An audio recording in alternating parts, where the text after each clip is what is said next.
നമസ്കാരം.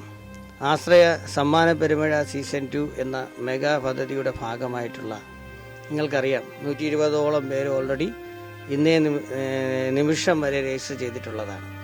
അപ്പോൾ അതിൽ 4ാമത്തെ ഭവനം ഒരുക്കുന്നതിനായി നമ്മുടെ ഉമ്മയുടെ അടുത്ത് ഞങ്ങൾ എത്തിയതാണ്.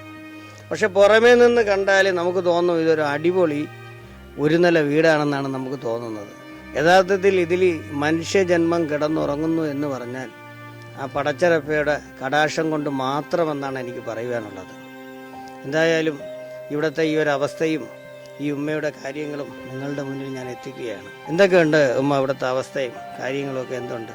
അവനെ ഇവിടുത്തെ അവസ്ഥ എന്ന് പറഞ്ഞാൽ 2 രോഗികളാണ് ഞങ്ങൾ. ഞാൻ ഹാർട്ട് രോഗി ചിത്രയിലെ ചികിത്സയിലിരിക്കുക. എൻ്റെ വീട്ടുകാരെ 4 വർഷമായി ഷോക്ക് വന്ന് തളർന്ന് കൈ ഒന്നിനും പോകാതെ വീടിനകത്തിരിക്കുന്ന ആരെങ്കിലുമൊക്കെ തന്നാ വെള്ളം കുടിച്ചിവിടെ കിടക്കുന്നത്. അല്ല ഞങ്ങൾക്കതാ ഈ മക്കളിപ്പോൾ ഞങ്ങളെ സമീപിച്ചിരിക്കുന്നു. ഈ മക്കളെല്ലാം ഞാൻ പലരെ മുമ്പിലും കൈ നീട്ടി, ഒത്തിരി എന്നെ സഹായിക്കാൻ തയ്യാറായില്ല. എന്നാ ഈ മക്കൾ വന്നിരിക്കും. നിങ്ങളുടെ സങ്കടം നിങ്ങളെല്ലാവരും ഏറ്റെടുത്ത് ഈ സംരംഭം വിജയിപ്പിച്ചു തരണം. എനിക്കൊരു കയറി കിടക്കാട ഉണ്ടാകണം. അന്ന് നമ്മൾ അധ്വാനിച്ചുണ്ടാക്കിയ വയലുള്ളൊരു വീട്, അത് വെച്ചവൻ തന്നെ ഞങ്ങളെ പറ്റിച്ചിട്ട് പോയി. ഒരു രൂപയുടെ വഴിയില്ലേ മക്കളെ, ആരെങ്കിലുമൊക്കെ തന്ന ഞങ്ങളുടെ ജീവിതം മുമ്പോട്ട് പോകും. ഒരു ദിവസമെങ്കിലും ഞങ്ങളുടെ പള്ളികളിൽ ചെന്ന് എൻ്റെ വിഷമം പറഞ്ഞാണ് എന്തെങ്കിലും കിട്ടിയാൽ വെള്ളം കുടിക്കുന്നത്. ആ അവസ്ഥയിലിരിക്കും. ഞങ്ങളുടെ കാര്യങ്ങളെല്ലാം നിങ്ങൾ നടത്തി തരുമെന്നുള്ള പ്രതീക്ഷയിൽ നിങ്ങളെ മുമ്പിൽ കൈനീട്ടിയ മക്കളെ സഹായിക്കണം.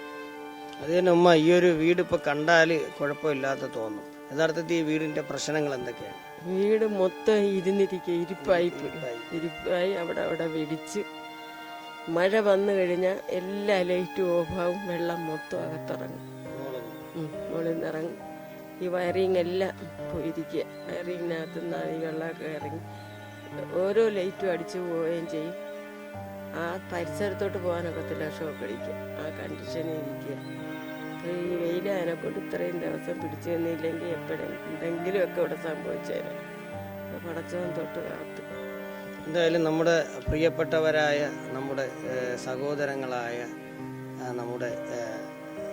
നമ്മുടെ പ്രിയപ്പെട്ടവരോട് എന്താണ് പറയുവാനുള്ളത് ഉമ്മയ്ക്ക്? മക്കളെ, നിങ്ങളെല്ലാവരും അടങ്കല മനസ്സ് വെച്ച് ഞങ്ങളെ സഹായിക്കണം. ഈ വീട് പൂർത്തീകരിക്കാനും ഞങ്ങൾക്ക് എന്നുള്ള ജീവിതത്തിനും ഒരു വഴി കാണിച്ചു തരണമെന്നാണ് തേടുന്നത്. ഒന്നുമില്ലെങ്കിൽ വീടെങ്കിലും വെച്ച് കിട്ടിയ വല്ലയിടവും പോയി കൈനീട്ടിയായി പറയാൻ വയ്യ, എങ്കിലും പറയാ കൈനീട്ടിയായി ഇരിക്കുന്നു. ഫലമാക്കി എനിക്കിത് പൂർത്തീകരിച്ച് തരണേ തമ്പുരാനെ. നിന്റെ കാവൽ ഈ മക്കൾക്കും ഉണ്ടാകണേ അല്ലാ. നിങ്ങളിത് ചെയ്തു തരാൻ നീ കുട്ടി തരണേ റഹ്മാനെ. ദീർഘായുസ്സും ആരോഗ്യവും നീ കൊടുക്കണേ മക്കൾക്ക്. അല്ലാഹുവേ, നിന്നോട് തേടുന്നു തമ്പുരാനെ.